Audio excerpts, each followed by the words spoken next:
ஓம் ஸ்ரீ குருப்யோ நமஹ. ஓம் கம் கணபதையே நமஹ. ஸ்ரீநிகேதன் வலைதளம் வாயிலாக முருகப்பெருமானுடைய சாஸ்திரநாமத்திலிருந்து தினம் ஒரு நாமாவளியை சிந்திச்சுருக்கோம். இன்றைய தினம் 666வது நாமாவளியாக ஓம் மகாமான்யாய நமஹ. முருகப்பெருமான இந்த நாமாவளி யாவராலும் கௌரவமாய் பூஜிக்க தகுந்தவருக்கு நமஸ்காரம் அப்படின்னு வர்ணிக்கிறது. அதாவது மிகவும் கௌரவிக்கப்படுபவராக குமார பரமேஸ்வரன் இருக்கார் அப்படின்றது. அவருடைய பராக்கிரமங்கள் எல்லாம் பார்த்தோம். அப்பேற்பட்ட அந்த இறைவனுடைய தன்மை எப்பேற்பட்டது அப்படின்னா, எல்லாராலையும் வணங்கத்தக்க வடிவம். அதுவும் எப்பேற்பட்டதுன்னா, அவரை கௌரவிக்கும் பொழுது, இப்போ எப்படி ஒரு பெரிய ஒரு பண்டிதர் இவாளை கௌரவித்தால் நமக்கு சந்தோஷம் கிடைக்கும். அவள் அந்த நிலையை கடந்து இருப்பாள். ஒரு சில நிலைகளை கடக்கும் பொழுது அவளுக்கு மனப்பக்குவம் வந்துடும். இருந்தாலும் அந்த பண்டிதர்களையும் முனிவர்களையும் நம்ம ரிஷிகள் இவாளெல்லாம் நம்ம பூஜை பண்ணி அவளை ஸ்தோத்திரம் பண்ணுறதால நமக்கு பலன் கிடைச்சிடும். அதனால தான் குரு அருளால் திருவருள் சித்திக்கும்னு அதனால தான் சொல்கிறது. அப்போ இந்த ரகசியங்கள் என்ன அப்படின்னா, இறைவனை வணங்கும் பொழுது அந்த இறைத்தன்மை கிடைத்து அந்த பாக்கியமும் கிடைத்திடும். அதாவது எல்லா விதமான கௌரவமான வாழ்க்கை அமையும். அதனால தான் குரு என்ன காரகம் அப்படின்னா, தன புத்திர கௌரவ காரகம்.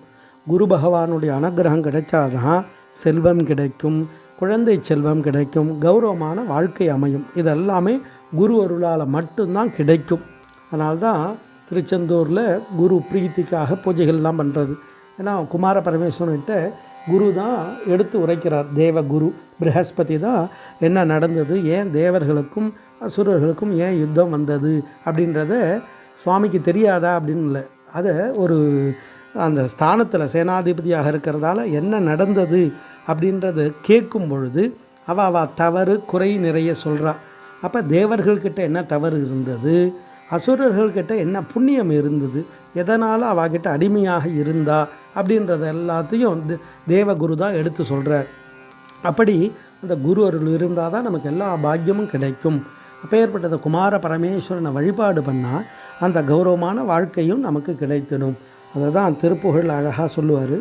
இருவினை புனைந்து ஞான விழிமுனை திறந்து நோயின் இருவினை அடைந்து போக மல மூட இருளற விளங்கி ஆறு முகமோடு கலந்து பேதம் இலையென இரண்டு பேரும் அழகான பரிமள சுகந்த வீதமயமென மகிழ்ந்து தேவர் பணிய விண் மடந்தை பாதமலர் தூவ பரிவுகொடன் அந்தகோடி முனிவர்கள் புகழ்ந்து பாட பருமயிலுடன் குலாவி வரவேணும் அப்படின்னு அழகாக கேட்பார். முருகப்பெருமான வணங்க வணங்க நமக்கு என்ன கிடைக்கும்னா, அந்த இரு வினைகளும் விலகி ஞான விழி திறந்து, இந்த ஜென்மான்றதே நோய் தானே, அந்த நோயின் இருவினை அடைந்து போக மல மூட இருளற, அதாவது ஆணவம் கர்மம் மாயை மும்மலம் இருக்குல்லையே, அதெல்லாம் விலகி ஆறு முகத்தோடு கலந்து இறைவனோடு இரண்டர கலந்து அழகான பரிமள சுகந்த வீதமயமன மகிழ்ந்து தேவர் பணிய, ரெண்டு பக்கமும் தேவர்களெல்லாம் பணிந்து நிற்கிறாளாம்.